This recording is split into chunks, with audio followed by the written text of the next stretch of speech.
Most people would have just walked straight past her. And honestly, that says everything about the world we're living in right now. Picture this. It's a Tuesday evening. Rain lashing down. Car park outside a Tesco in a small town in the Midlands. Everyone's hurrying to their cars. Head down, coat zipped, shopping bags swinging. Because nobody wants to get soaked, do they? And then there's Tom. Tom's 34. Works at a DIY shop. Got a little girl. Helps coach the under-10s footy team on Sundays. Just your average bloke nipping in for milk and a loaf. But when he came out the doors and saw this young woman sitting against the wall. Soaking wet. Knees up to her chest. Breathing like she'd sprinted the length of the pitch. Hands trembling. Tom didn't keep walking. He stopped. And what happened in the next 20 minutes? Changed both their lives in ways neither saw coming. This is that story. And by the end, you're going to understand something really important. Not just about this one moment. But about panic attacks. About real human connection. And why so many of us have learned to look the other way when someone's clearly not okay. Let's get into it. Her name was Ellie. 26 years old. She'd just come from a job interview she was sure had gone terribly.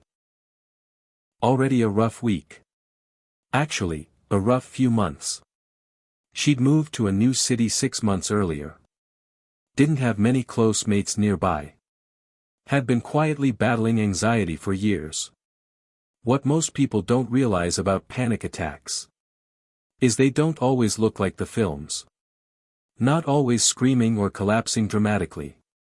Quite often, actually most of the time, they look like someone sitting very still. Very quiet. Who just can't catch their breath. Heart hammering. Chest crushing. Hands tingling. Brain screaming that something is horribly wrong. That they might actually be dying. That last bit is brutal. Because one of the cruelest things about a panic attack is it physically feels exactly like a heart attack. The body's full fight or flight kicks in. Heart racing. Shallow breaths. Muscles locked. Adrenaline flooding everything. All for no real reason.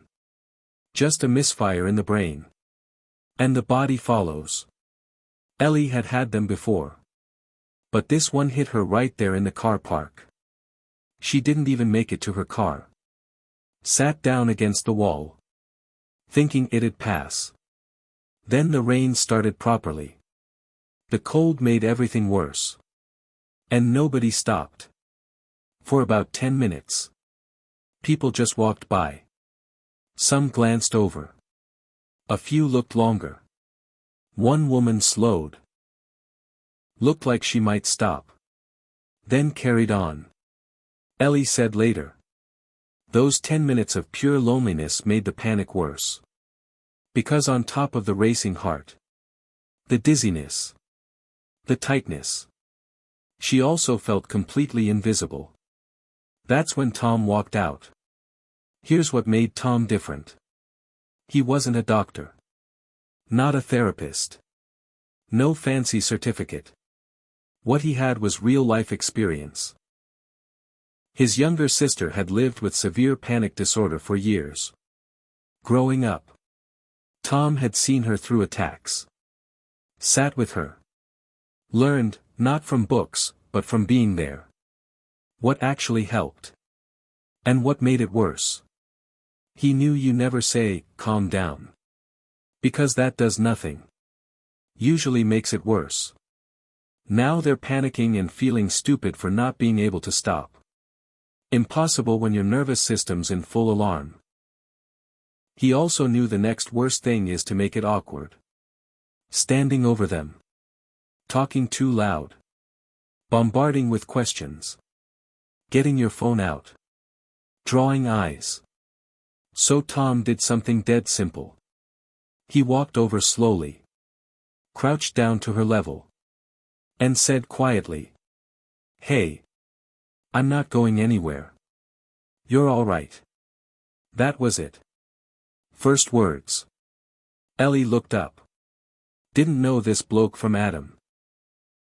Her instinct was to brush him off. Say she was fine. But the words wouldn't come. And something about how calm he sounded. Not panicky, not over the top. Just steady. Made her not want him to leave. Then Tom sat right down on the wet tarmac next to her. In the rain. Didn't make a fuss. Didn't announce it. Just sat. Like it was the most normal thing. Pause here a second. Because this matters more than you think. When someone in distress sees another person literally get down to their level, it signals safety. No power gap. No judging from above. Just. I'm with you. Research shows even doctors sitting during talks make patients feel calmer and heard. Imagine what it means from a total stranger. In a rainy Tesco car park. It meant the world to Ellie. Tom started talking. Not, what's wrong? Not, you should do this. Just gentle, slow words. Like something steady for her brain to hold on to instead of spiraling. You're breathing. That's good. In through your nose. Try it with me. Slow. Hold it just a second. Now out through your mouth. He did it out loud with her. A 34-year-old man breathing loudly in a car park. Because he knew it would help. This is box breathing. 4 in, hold 4, 4 out, hold 4. It's not made up. The NHS talks about breathing exercises like this for stress and panic. Military uses versions of it. It activates your body's rest and digest system. Counters the fight or flight flood. So they sat in the rain. Breathing together. Slowly, slowly. It started working. About 5 minutes in. Ellie could speak. She whispered. I feel like I'm dying. Tom said. I know. My sister used to say exactly the same. You're not dying. Your brain's just being really dramatic right now. Ellie gave a tiny laugh. Just a small one. But she laughed. And Tom said later. That little laugh was when he knew she'd be all right. That moment matters. Even gentle humor can break the anxiety loop. Reminds the brain there's more than danger in the world. They kept breathing. Tom kept talking. Soft, slow, calm. Didn't ask why she was upset. Didn't dig for her story. Just stayed. Getting drenched. Guiding every breath. A car crawled past once. Someone shouted, "You two all right?" Tom just called back calmly. Yeah, we're good, cheers. Protecting the space. 20 minutes after he sat down. Ellie's breathing steadied. Hands stopped shaking. Chest eased. She looked at him and said. Why did you stop? He shrugged. Because you were clearly struggling. And nobody else was. Simple as that. Later, after they'd stood up. After she'd wiped her face. After he'd wiped rain off his glasses. She asked how he knew what to do. Tom told her about his sister. All the times they'd sat on bathroom floors. In cars. On back steps. While she rode out an attack. How he'd learned the most important thing isn't fixing it. It's just, not leaving. Most people leave, he said. Not 'cause they're awful. They just don't know what to do. Don't want to make it worse. But leaving does make it worse. That hit Ellie hard. She had to look away. Because he was right. In all her years with panic. The worst part wasn't the attack. It was feeling alone in it. Like it was something shameful. Something to hide. Something that made people uncomfortable enough to walk away. Now let's step back. Panic disorder affects around 1 in 100 adults in the UK. But anxiety problems overall, including panic attacks as part of them, touch far more. Recent surveys show 1 in 5 adults in England have a common mental health condition, with generalized anxiety very common. Millions more feel high anxiety regularly. And lots hide it. At work. With family. White-knuckling through meetings, nights out, shopping trips. Never knowing if the next thought tips them over. When it happens in public, the shame can feel as bad as the panic. Because we don't have a clear way to respond. We know what to do for a broken leg. For someone choking. But someone curled against a wall in a car park. Most freeze. Or speed up. Not their fault entirely. We don't teach this. Most have never seen what a panic attack really looks like from outside. Never been shown what helps. So they do nothing. Because nothing feels safer than the wrong thing. But Tom worked out. And research backs it. Simple action beats nothing. You don't need qualifications. 3 things. Stay calm yourself. Your calm can actually help regulate theirs. Get on their level. Sit. Crouch. Don't loom. Body says, I'm here. Not, I'm watching from afar. Breathe with them. Out loud. Shared. 4 in, hold 4 out. Feels odd at first. Works brilliantly. That's the simple kit Tom used without calling it anything. They swapped numbers that day. Not romantically. Ellie made sure to say that when she later shared online. Because people tried turning it into a rom-com. It wasn't. Just 2 people choosing kindness over convenience. For 20 wet minutes. Ellie texted him a week later. Said she'd seen the GP. Started therapy. That night in the car park had been a turning point. Not because it cured her anxiety. It didn't. But because it showed her accepting help wasn't weakness. It was brave. Tom replied. Tell that to my sister. She needs to hear it from someone else. Ellie said she teared up at that text.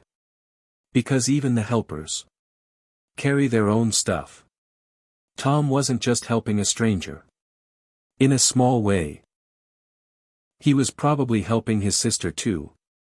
Showing up the way he'd always wanted to. What Tom did has a name. Psychological first aid. You don't need to be a psychologist. Gentle contact. Safety. Calm. Practical comfort. No pressure. The Red Cross teaches it. NHS mental health resources point to similar breathing and support ideas.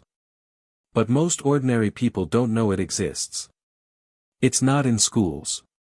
Not how we bring kids up. We teach, call 999. We don't teach the 30 minutes before help arrives. How to sit with suffering. And not run. Tom learned it through love for his sister. Ellie got it by chance. But imagine if it wasn't chance. If we all just knew. Ellie's post went quietly viral. Not massive. But shared tens of thousands of times. The comments. That's what matters. People writing. This happened to me once, everyone walked past. Reading this made me cry. I get panic attacks, never told anyone, too ashamed. This made me feel less alone. I'm going to notice next time someone looks like they're struggling. That last one. That's the real legacy. Not just helping Ellie. But being seen helping. Showing tens of thousands. You can sit in a wet car park. Breathe loudly next to a stranger. And it's not weird. It's just human. We talk a lot about mental health now. That's good. Awareness is rising. Stigma easing, slowly. More open about therapy. Meds. How anxiety lives in the body. But knowing isn't doing. Knowing panic attacks exist isn't the same as knowing what to do when one's happening in front of you. That gap is where people end up sitting alone in the rain. Tom closed the gap. No training. No ask. Just decided doing nothing felt worse than trying. Moments like this don't announce themselves. They appear in car parks. On trains. In queues. At work. And silently ask. Will you keep walking? Ellie's doing better now. Therapy for months. Better tools. Better support. Still hard days. Probably always will. Anxiety doesn't vanish for everyone. You just get better at living alongside it. But she says that car park memory lives differently. Not as brokenness. But as being seen. Someone choosing to stay. Learning in 20 cold, wet minutes. She was worth sitting down for. Tom. He said it honestly wasn't a big deal to him. Saw someone struggling. Knew a bit how to help. So he did. Simple. And maybe that's the heart of it. The thing that changed Ellie's life. That reached tens of thousands online. Was something the giver thought was no big deal. That's how kindness lands. The giver often has no clue how far it echoes. So here's what I want to leave with you. Someone in your path. Maybe a stranger. Is going to have a rough moment. Maybe panic. Maybe something else. Maybe just looking like they're barely holding on. While everyone else hurries past. You don't have to fix it. You can't. Not your job. Your job is simpler. Stay calm. Get on their level. Breathe with them. Don't leave. Tom didn't save Ellie in some Hollywood way. He just refused to walk past. That small, inconvenient, wet, slightly awkward choice to stay was enough to remind her the world still has people who care. Be the one who cares. Because right now, someone's sitting against a wall in the rain. Hoping someone notices. Don't be the 10th person who walks by. Be Tom.